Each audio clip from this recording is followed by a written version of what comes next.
끊임없이 자기 검열을 하게 만들죠.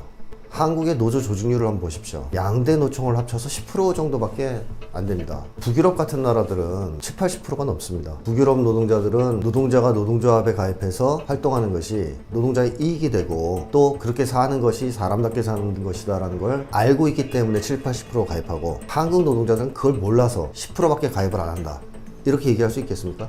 그것은 한국 노동자에 대한 모욕이죠. 한국 노동자들도 다 압니다. 노동조합 만들어서 당당하게 자기 요구를 주장하는 게 사람답게 사는 것이다, 알고 있습니다. 근데 가입하지 못합니다. 잘 불이익을 받거나 처벌을 받죠. 승급이라든가 뭐 월급이라든가 아니면 해고 위험이라든가. 여기서 한 걸음 더 나가서 처벌은 뭐냐면, 노동조합 활동하면 한국 사회에서는 불운시하잖아요. 종북 세력 도매급으로 매도당하기 십상입니다. 노동조합 가입해서 열심히 활동하면 뭐 월급도 손해볼 수도 있고 회사에서 찍힐 수도 있고, 근데 그거를 단결의 힘으로 돌파했다고 쳐요. 그래도 종북몰이 당하면 어떡하지? 내가 어떻게 이걸 이겨낼 수 있을까? 그런 것까지 다 계산이 됩니다. 그리고 그걸 합리화해야 되기 때문에 여러 가지 논리를 만들어내죠. 한국에서 노동운동은 시기상조다, 민주노총의 노동운동 방식은 문제가 있다, 뭐 등등으로. 만약에 국가보안법이 철폐된다면 노동조합 조직률은 극적으로 상승할 거라고 생각합니다. 그 언론에서도 굉장히 많이 대대적으로 보도했던 게 6.15 남북 공동 수업이었어요. 굉장히 활발하게 남북 교육자 교류가 이루어지죠.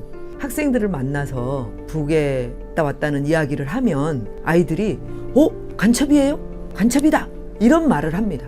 2018년 4월 27일 판문점 선언이 있었던 날이잖아요. 학교에서 선생님들이 정상회담 장면을 실시간으로도 보여주고 이럴 거 아닙니까? 학생들이 북의 대표도 귀엽네? 이런 이야기를 할 수 있을 거 아닙니까? 그러면 선생님들이 그렇지? 이렇게 동의했다는 것만으로도 다음날 학부모로부터 항의 전화를 받는. 그래서 영상만 틀어놓고 교사는 아무런 언급을 하지 않은 상태로 이러이러한 일이 있었단다 얘들아, 이런 정도의 교육밖에 못하는.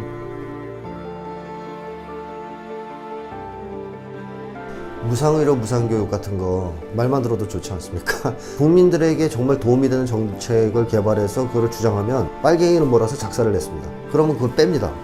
그래, 무상의료 무상교육은 좀 과해. 그러니까 노동운동은 근본적으로 잘못된 세상을 바꾸기 위한 운동이 돼야 되는데 그런 걸 안 하게 됩니다. 정치투쟁도 기피하게 돼요. 그럼 결국 노동운동이 가야 될 곳은 임금 인상밖에 없습니다. 그러니까 노동운동 자체를 사실은 발목을 딱 붙잡고 왜곡시키고 변질시키는 주범이 국가보안법입니다. 공식적인 정당 행사에서 민중가요를 재창했다라는 그 이유 하나만으로 국가보안법으로 처벌해서 주민들이 직접 삼선을 통해서 지켜주셨던 지방의회의 소중한 진보의석 한 석이 빼앗기게 되는 안타까운 결과를 낳았는데요. 의정활동을 하면서 무엇보다도 이제 비정규직 노동자들을 위한 정책, 조례, 예산, 사업을 많이 했거든요.